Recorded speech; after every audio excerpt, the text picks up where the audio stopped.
नमस्कार दोस्तों, आपका स्वागत है हमारे चैनल पर। आज हम बात करेंगे दत्तात्रेय भगवान के बारे में। दत्तात्रेय ब्रह्मा, विष्णु तथा महेश तीनों का संयुक्त रूप था। मार्गशीर्ष मास की पूर्णिमा को दत्तात्रेय जयंती मनाई जाती है। इस दिन दत्तात्रेय जी के बाल रूप की पूजा की जाती है। धर्म ग्रंथों के अनुसार श्री दत्तात्रेय भगवान विष्णु के छठे अवतार हैं। वे आजन्म ब्रह्मचर्य और अवधूत रहे, इसलिए वे सर्वव्यापी कहलाए।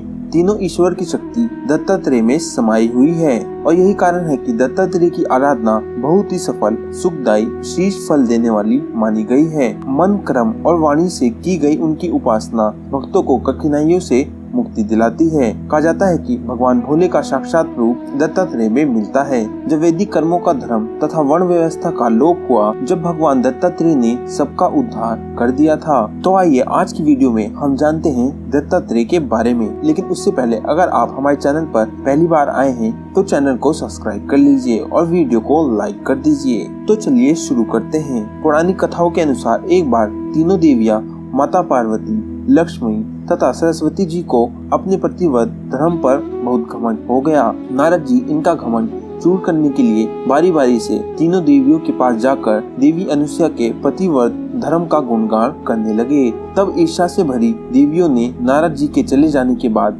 देवी अनुसुईया के प्रतिव्रत धर्म को भंग करने की जिद ठान ली।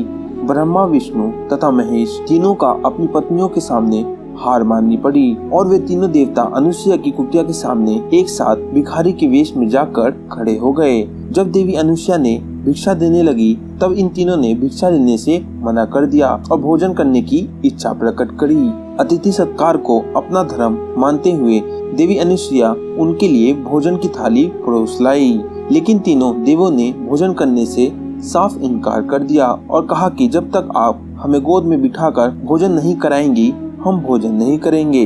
अपने प्रतिव्रत धर्म के बल पर उन्होंने तीनों की मंशा जान शेष यात्री के चरणों का जल तीनों देवों पर छिड़क दिया, जिससे त्रिदेव बाल रूप में आ गए। बाल रूप में तीनों को भरपेट भोजन कराने के बाद देवी अनुसुईया उन्हें पालने में लिटाकर अपने प्रेम तथा वात्सल्य से उन्हें पालने लगी। धीरे धीरे दिन बीतने लगे और जब कुछ दिन बीतने पर भी ब्रह्मा, विष्णु, महेश जब घर नहीं लौटे, तब तीनों देवियों को अपने पतियों की चिंता सताने लगी।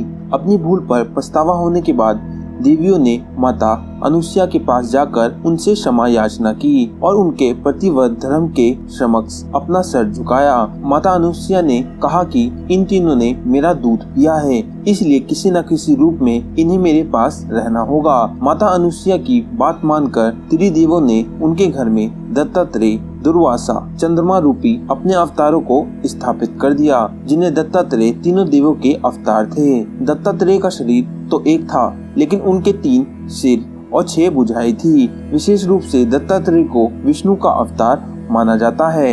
पर भगवान दत्तात्रेय की 6 भुजाएं और 3 सिर क्यों हैं? चलिए आपको बताते हैं। एक बार भगवान ब्रह्मा ब्रह्मलोक में ध्यान में लीन थे, तभी वहाँ पर भगवान शंकर पधारे। वे ब्रह्मदेव के ध्यान के टूटने का इंतजार करने लगे, किंतु ब्रह्मदेव ने अपने नेत्र नहीं खोले।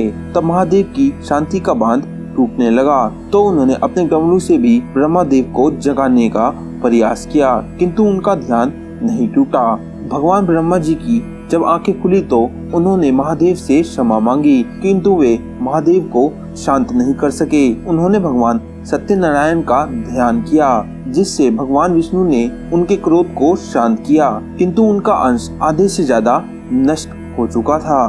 तब देवी अनुसुईया ने जब तीनों से 2 शीश अर्थात चंद्रदेव और दुर्वासा को जन्म दिया, तो तीसरे शिशु अर्थात दत्तात्रेय का जन्म नहीं हुआ, किंतु माता अनुसुईया को प्रसव पीड़ा होती रही। तब ब्रह्मा जी और महादेव को सारी बात समझ में आ गई और उन्होंने अपने कुछ शिष्य भेजे, जिससे भगवान दत्तात्रेय के गर्भ में ही 3 सिर और 6 भुजाएं हो गई। दत्तात्रेय के अन्य 2 भाई चंद्रदेव और ऋषि दुर्वासा थे। चंद्रदेव तो ब्रह्मा जी और ऋषि दुर्वासा को महादेव का रूप भी माना जाता है। भगवान दत्तात्रेय के 24 गुरु थे, जिसमें पक्षी, थलचर, जलचर जीव, मनुष्य और प्रकृति शामिल थे। इनसे उन्होंने कुछ न कुछ सीखा है। हम भी इन 24 गुरुओं से कुछ न कुछ सीख सकते हैं। कैसे? चलिए बताते हैं। नंबर 1, कबूतर का जोड़ा जाल में फंसे अपने बच्चों को बचाने के दौरान खुद भी फंस जाता है, यानी किसी से ज्यादा स्नेह दुख का कारण बनता है। नंबर 2, मधुमक्खियाँ फूलों के रस से शहद बनाती है और एक दिन शहद निकालने वाला सारा शहद ले जाता है, जिससे हम ये सीखते हैं कि आवश्यकता से अधिक चीजें इकट्ठा नहीं करनी चाहिए। नंबर 3, कुरी पक्षी से चीजों को पास में रखने की सोच त्यागनी सीखनी चाहिए। कुरी पक्षी मांस के टुकड़े को चोंच में दबाए रखता है, लेकिन उसे नहीं खाता है और इस वजह से दूसरे बलवान पक्षी उस मांस के टुकड़े को कुरी पक्षी से छीन कर ले जाता है।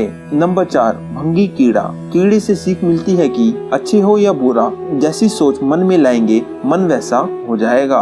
नंबर 5, पतंगा आग की ओर आकर्षित होकर जल जाता है। उसी प्रकार रूप रंग से आकर्षित और झूठे मोह में नहीं उलझना चाहिए। नंबर 6, भौरा। जिस प्रकार भौरा अलग अलग फूलों से रस लेता है, उससे ये सीख मिलती है कि जहाँ भी सार्थक सीखने को मिले उसे सीख लेना चाहिए। नंबर 7, रेशम का कीड़ा।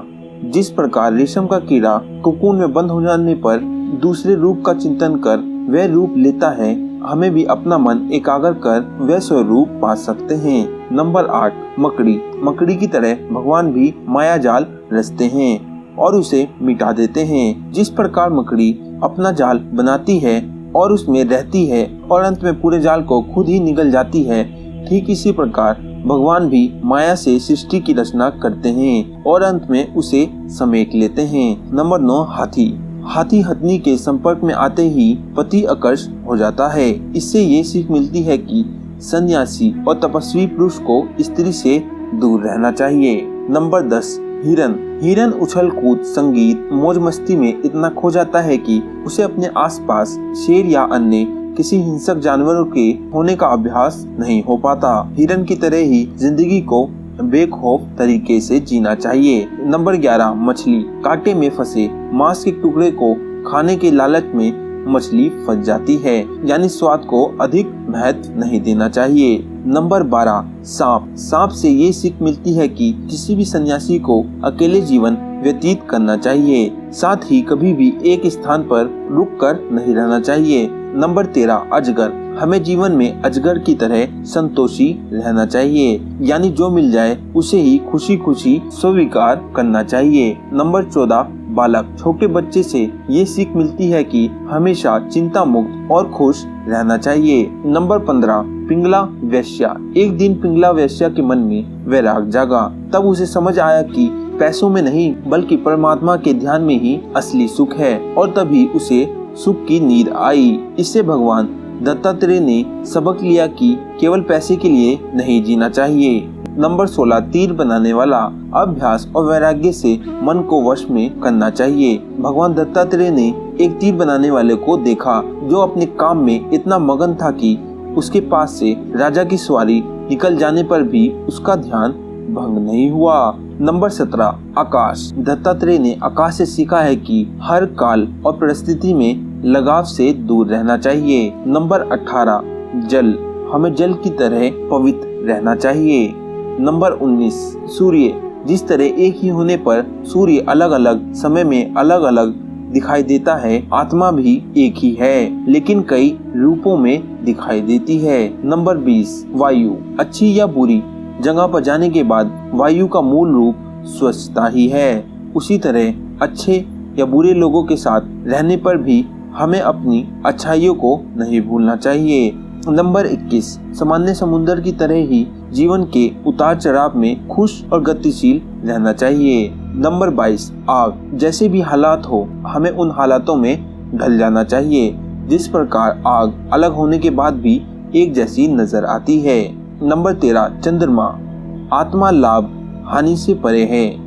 बिल्कुल वैसे ही जैसे घटने बढ़ने से भी चंद्रमा की चमक और शीतलता बदलती नहीं, हमेशा एक जैसी रहती है।